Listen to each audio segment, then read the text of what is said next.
Pak Lurah Putat, serta Bapak Ibu para Ketua RW sekelurahan Putat Jaya.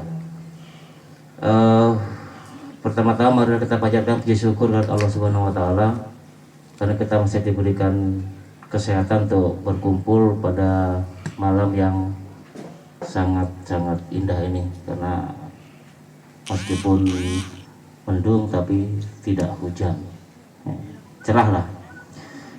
Sudah panjang lebar disampaikan oleh Pak Camat terkait dengan perkembangan COVID di wilayah Putat.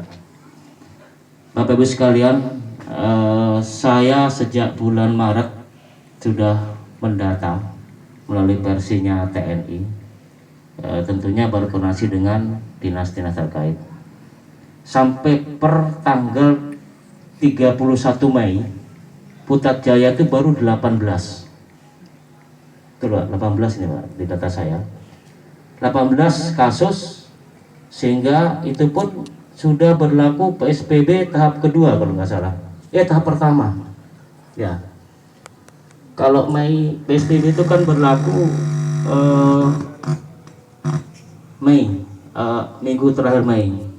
PSBB tahap pertama Putat Jaya itu 18. Kemudian berlaku PSBB tahap kedua, langsung Putat Jaya itu mulai awal 10 hari pertama itu 13 kasus yang muncul. Ya, bulan Juni 13 kasus. Sehingga saya hitung per hari 1 orang minimal terpapar COVID positif hasil swab, ya, bukan rapid test. Saya ngambil data itu positif swab.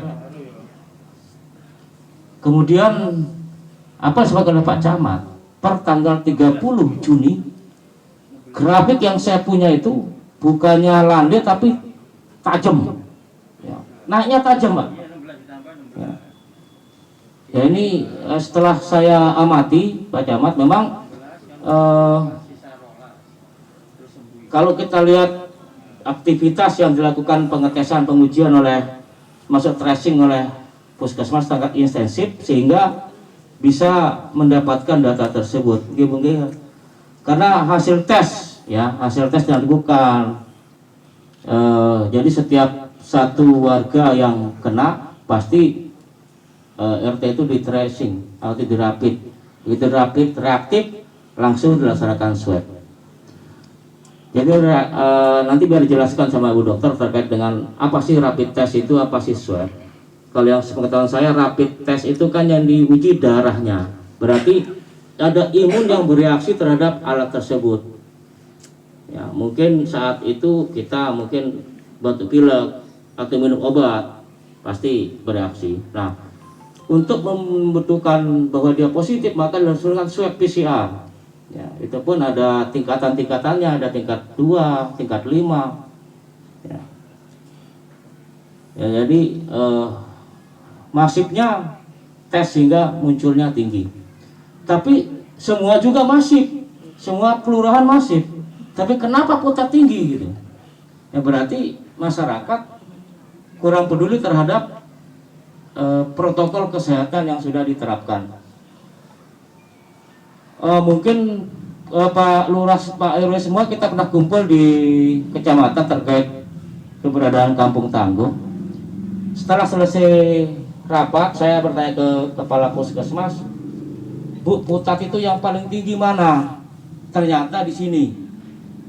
Ya, boleh tanya mungkin ketua RW atau pengurus di sini.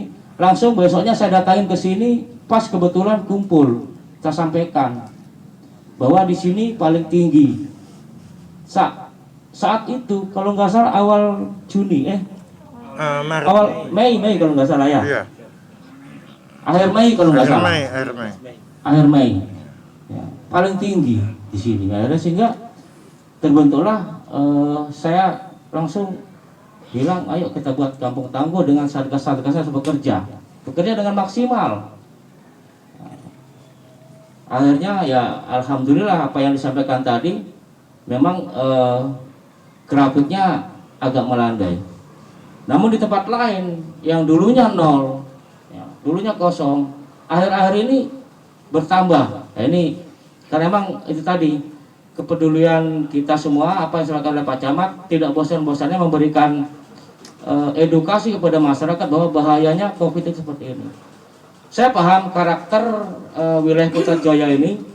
Mungkin 5 tahun yang lalu kita setback, 5 tahun yang lalu, ya kita setback, masih ada kegiatan yang apa ya? Mungkin saya dengarnya itu se Asia Tenggara terbesar. Ya, mungkin terkait dengan HIV/AIDS mungkin paling tinggi juga.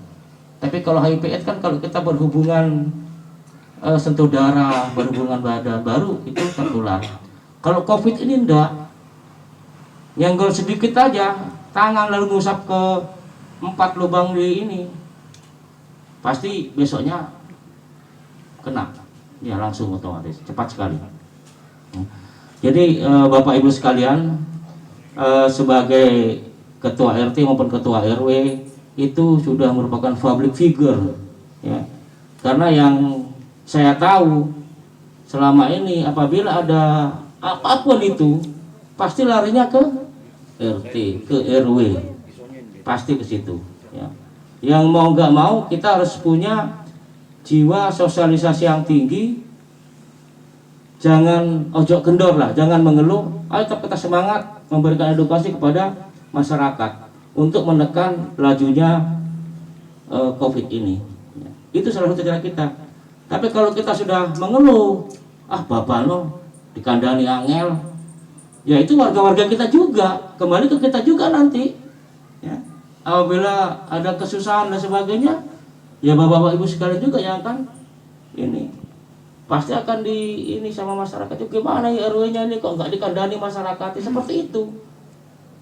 Ya, emang itulah resiko kita menjadi sebagai yang dituakan di tingkat RT maupun di tingkat RW, termasuk lurah, camat, dan ramil sama. Ya. Ayo kita sama-sama membahu. Ya. Benar apa yang disampaikan oleh Pak Camat. Salah satu contoh misalkan Pasar Putat, kita sebar 700 lebih itu masker, tapi besoknya sudah nggak kepake lagi. Kemarin saya sebar lagi 300. Ada apa tuh bedanya? Hari Senin kalau nggak salah. Minggu Pak. Minggu. Yang saya jalan Pak Camat swab di Patungan Kuburan itu loh. Senin itu. Selasa Pak. Ya Selasa. Ya Selasa. Selasa pagi saya bagi lagi sekitar 50 biji di perempatan sini nih yang masuk ke pasar.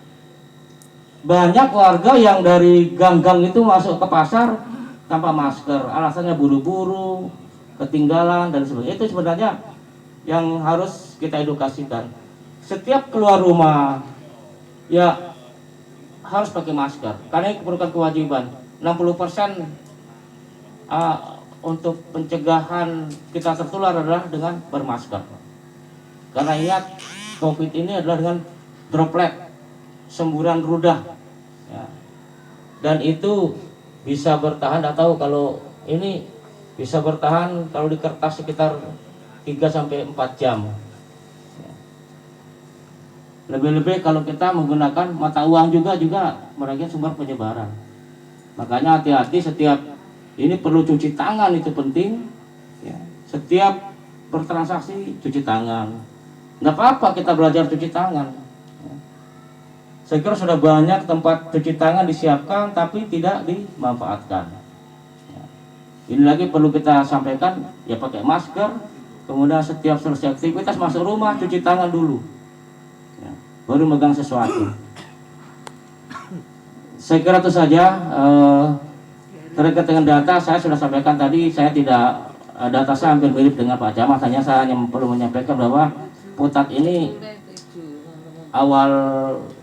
mulai awal Juni sampai dengan 30 Juni itu meningkat terus tajam, ya.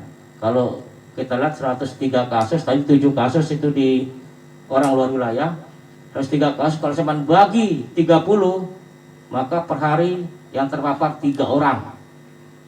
Yang terdapat 3 orang. Itu kalau ini kan, kalau yang sembuh pasti nanti bisa kita ini kan. Yang kita inginkan bagaimana penekanan penyebarannya biar terus turun, sembuhnya terus naik, sehingga nanti nol, ya, landai lah gitu ya.